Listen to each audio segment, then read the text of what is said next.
Hey everybody, welcome back to Joy Boys, and this is our May show. In May, we do the dust off. It's when we go through the games that exist out there that really people kind of forget. They're not the top items. You're not going to see so many videos about them. They're kind of forgotten. And oh boy, do we have a gem today. This is definitely a diamond in the rough. Define gem. Gem is in perfect, flawless clarity, probably better than the game people think this might be, right? With Donkey Kong Land, it's totally better than Country. Yeah. Unlike the Super Mario Land series, where Super Mario Land games are excellent. And the first one's a little rough, but the second one, excellent. Then the other one with Wario. This is that trend of, hey, A Link to the Past versus Link's Awakening style. Decided, hey, it was great on Super Nintendo. Let's try and put it on Game Boy. Let's get to it. No more demo. We got to see the real play. Look at that title screen. That just tells you you're in for a good game. Yeah. Oh, look at that map. Who would even want a Super Nintendo? Look at this. In so many colors. As you acclimate yourself to the controls and everything here, I should probably admit something. This is the first mobile game, so to speak, that we're playing. This is obviously on. Well, yeah, you've only got so many buttons compared to the Super Nintendo one. Yeah. Maybe up or down while in front of it. Oh, I have to hold up. Ah, there we go. That's dumb. So this obviously is a Game Boy game. Rob will be the expert when it comes to the history of Game Boy, and then throw in like the DS and so on. I admit to a strong prejudice. I am not a fan of handheld games in general. It's not that I haven't found some that I like, but I've always been somebody who prefers the big screen, a full singular controller, and it's made me very biased. That rope isn't connected to anything. What did I do? I think you found a secret.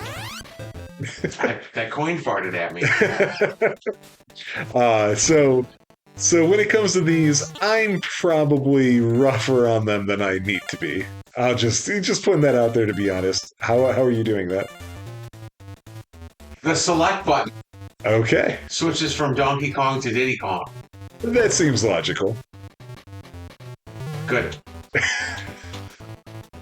But Rob, were you on board right from the start with Game Boy? No, I actually came into Game Boy in the Jesus. Why is it a water one? In the Pocket era. I forgot about the original Game Boy. I ended up playing Game Boy games on the Pocket. God, that throws you off every time because it feels like it just stops working. So I started off my hell. The Donkey Kong Portal. Yeah. So I started off my Game Boy with the Pocket. Okay. You're only 3% of the way done. We're almost done with this game. Started off with the Game Boy Pocket.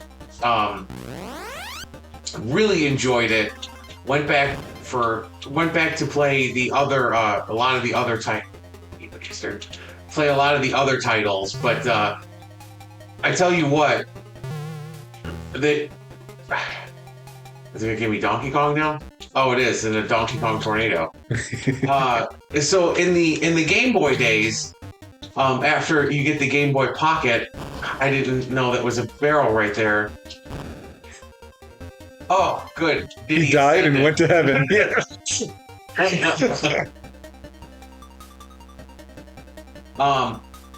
In the Game Boy days, like after the Pocket came out, it made it so much nicer. The screen was so much nicer. But I mean, it was still like super washed out like this Okay. all the time. Oh my god. Uh, I didn't even see a thing Yeah, was here. you don't even get any warnings. Just like get them or fuck off. But it's just it gave you the muted colors like you see here. Boy, I'm glad I have Diddy. It gave you the muted colors like you see here, and I mean they tried to rectify that with the Game Boy Color, Right. which was nice. But you know, it wasn't until you got to the GBA when you really started to. Can I make that jump? Nope. It wasn't until you got to the GBA where you started to get your really nice, your really nice colors. Right. I mean, the Game Boy the Game Boy Color had a lot going for it in terms of it was a lot easier to distinguish between just like the weird blobs you see here. Right. But there was a point in time where you had like this Link to the not Link to the Past, Link's Awakening, to where you had Nintendo going, oh man, it was really good on Super Nintendo. Why don't we make something for Game Boy? Right. And you would end up with stuff like this, to where it was just, it was okay. It wasn't great, but it was okay. Is that a hole? That's a hole. Are these flying pigs? Yeah. I don't remember that from before. Were those in the Super Nintendo one? Your guess is as good as mine, honestly. Okay, I don't think they were. But I mean, like, it's the thing is, like, the music's close enough, and that's Donkey Kong enough. Right, right. It doesn't feel good. Right. It really doesn't. It doesn't feel good. Because, you know, with the Donkey Kong on the Super Nintendo, you got your extra buttons to use for picking up stuff and running and all this other. You got your extra buttons for picking stuff up, for running. But this, you have your two buttons. Oh, the biggest problem is that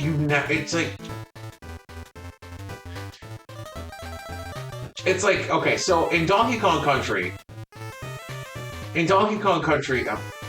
don't know why this thing's doing this. I was gonna say, is something going on with Diddy here?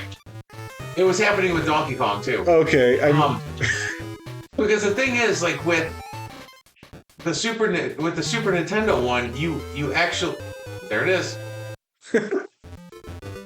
Oh, see, now he looks fine. Weird. With the Super Nintendo one, you had the X button and everything else that you could like manipulate your way through and try and get to. Got it. and Jesus.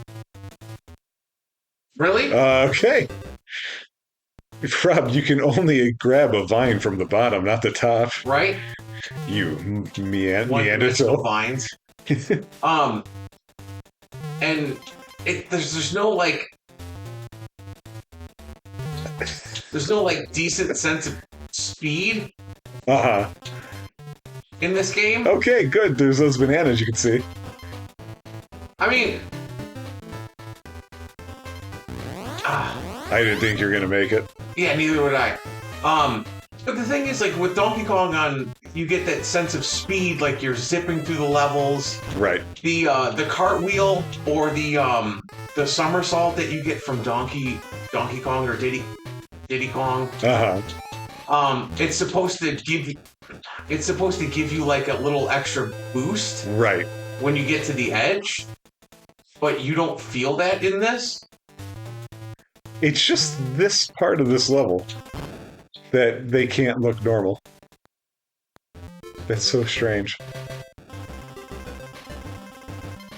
And the thing is, like, I don't know, maybe it's just the Game Boy displaying it, but you never feel like you're jumping far enough. Right.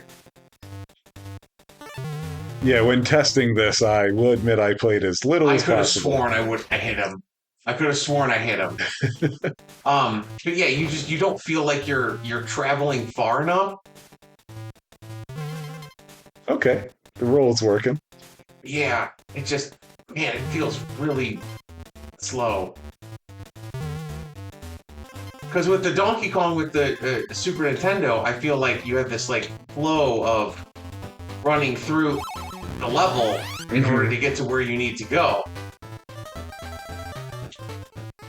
But in this, you just feel stilted. Right. Everything feels just kind of slower than it needs to be. I mean, I get it. This is the Game Boy. This is not the Super Nintendo. Oh, I got up here this time. I know back in this era that this comes from, it was really common to be like you were saying, take these games from the bigger systems, put them on the handhelds. I've never been a fan of that, though. I've never been a fan of the handheld port. I always prefer... I have a better time with the games that were custom made, so to speak. Right. And I agree. With the, you know, the one exception being Link's Awakening. Like, granted, it's not a port per se, but it basically used a lot of the assets. Whoa. Really? See, that's what I mean. Like, I didn't think I was gonna make that. Right. But you're using a lot of the same assets in, oh, see, you can't even do that, can you? Nope. Oh, you ruined it. You had 69 bananas. Well, with, like, Link's Awakening being so, like, visually similar to, A Link to the Past, you kind of got this sense of, like, oh, well, this is still kind of in the same... What? You're on the ship already, apparently. And you died. I didn't think you could grab onto those. Yeah, I wouldn't have either. I was positive that was just background. Oh my god. We are expert players, folks. Their death when you get them is the hilarious part to me. Like, they're being spirited away right from the get-go. Now see, this is some Donkey Kong Jr. stuff right here. See, like, I remember the levels like this from the Super Nintendo. Yeah. I remember the pirate ship. But right off the bat, that's one of the things that's kind of shocking to me is these worlds don't seem like worlds right now. No. It's just like, here's everything we did. So I guess I'm just supposed to go up? Yeah. Yeah, it's just... Oh, yeah. Put you right there. That's great. Yeah, let me Donkey Kong freaking... Oh my god, this is... Yeah, it doesn't seem like this... Oh, I can go past that? Those totally just look like walls. Right! Like, what's foreground and what's background is really hard to tell. Yeah. And I mean, maybe that has to do with the chip on the SNES being as good as it was. Sure. Oh, I didn't think I could jump up there. Okay. Can I can't jump up there? Nope. Really? Like, no? Nope, I bet you have to go on the other side of this mast and come back. Like, you have to remember... Or you can do that. That's another strat. What are those? Are those extra lives? I don't think so. I think your lives are the hearts, and they didn't go up that time. Really? Really? It's so bad. Well, you know what? Oh, I was going to say... Alright, I'm going to get one more crack at this, and then... Then we'll hold off on this episode here. Yeah. Oh my god. I don't know how you just missed that wasp with that jump. Oh, good, the banana. No, Oh, there, we found it. Oh, great. All right. We'll have more of this fantastic piece of art on the other side of an episode, guys. Thanks for joining us.